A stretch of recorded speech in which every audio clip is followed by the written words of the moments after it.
Ya baik, Assalamualaikum warahmatullahi wabarakatuh. Perkenalkan, nama saya Muhammad Faiz, dengan NIM F1124068. Kali ini saya akan membahas tentang studi kasus, yaitu pertambangan minyak dan gas di Cepu. Langsung saja ke studi kasus. Di studi kasusnya ini yaitu eksploitasi sumber daya migas di wilayah Cepu. Cepu dikenal sebagai salah satu daerah penghasil minyak dan gas bumi tertua di Indonesia. Kegiatan eksplorasi dan produksi telah berlangsung puluhan tahun oleh perusahaan nasional dan internasional. Eksploitasi migas memberikan kontribusi signifikan terhadap ekonomi nasional dan daerah, namun menimbulkan tantangan lingkungan dan sosial.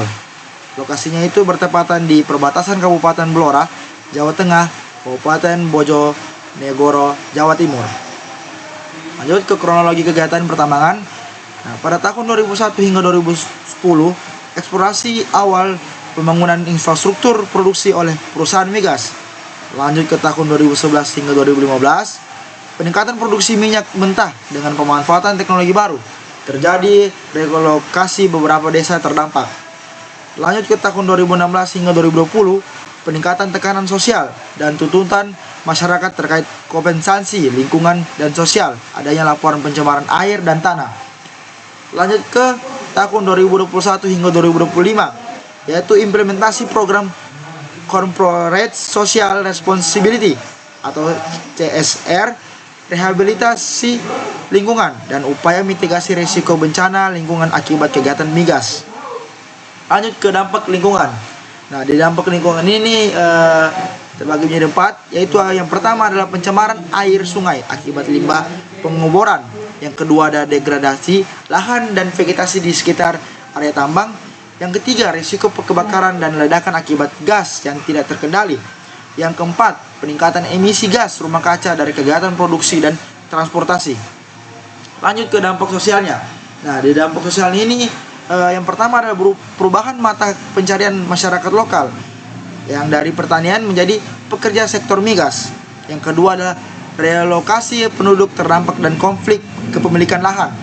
Yang ketiga adalah ketergantungan ekonomi masyarakat terhadap perusahaan migas. Dan yang terakhir yaitu yang keempat, perubahan dinamika sosial termasuk ketegangan antar warga terdampak dan perusahaan. Oke, lanjut ke tantangan hukum dan lingkungan. Di tantangan hukum dan lingkungan ini juga terbagi menjadi 4, yaitu yang pertama yaitu ketidakpatuhan terhadap peraturan lingkungan termasuk AMDAL dan izin lingkungan. Yang kedua adalah sengketa tanah antar warga dan perusahaan pertambangan. Yang ketiga adalah risiko sanksi hukum bagi perusahaan karena pencemaran dan kerusakan lingkungan. Yang keempat adalah tuntutan hukum dari masyarakat terkait kerugian sosial dan ekonomi akibat relokasi dan dampak lingkungan.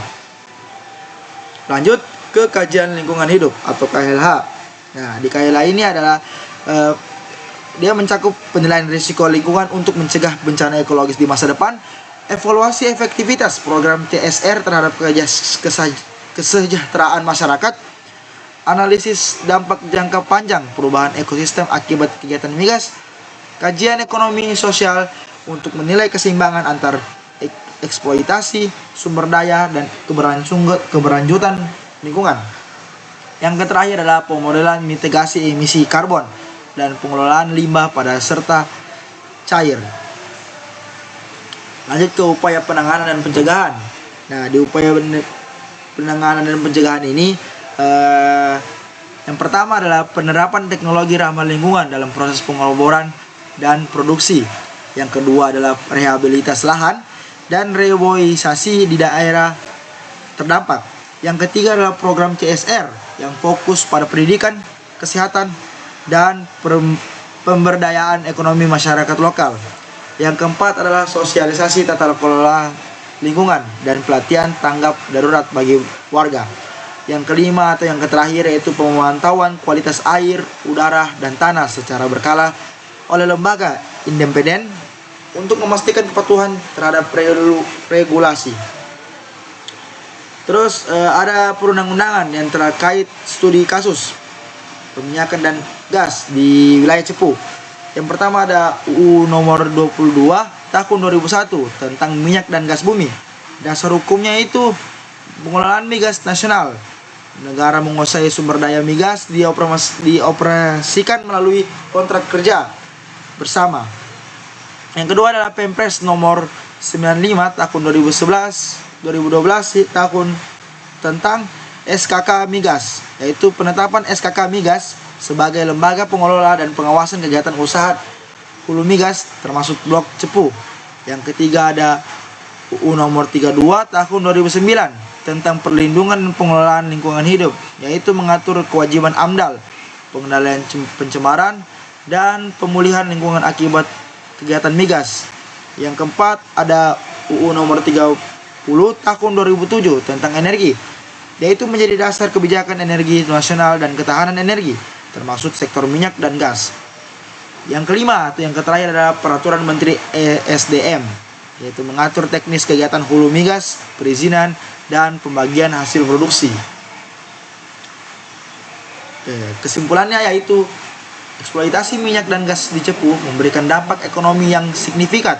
Namun, jika menimbulkan risiko lingkungan dan sosial yang tidak kecil, keberhasilan kegiatan migas di wilayah ini sangat bergantung pada keseimbangan antar produksi dan tanggung jawab lingkungan, serta keterlibatan aktif masyarakat dalam pengambilan keputusan.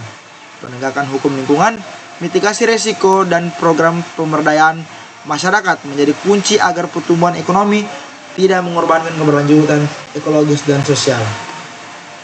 Dan mungkin cukup sekian hasil presentasi saya. Lebih dan kurangnya tolong dimaafkan. Saya akhiri, jangan wabillahi taufiq wal hidayah. Wassalamualaikum warahmatullahi wabarakatuh. Terima kasih.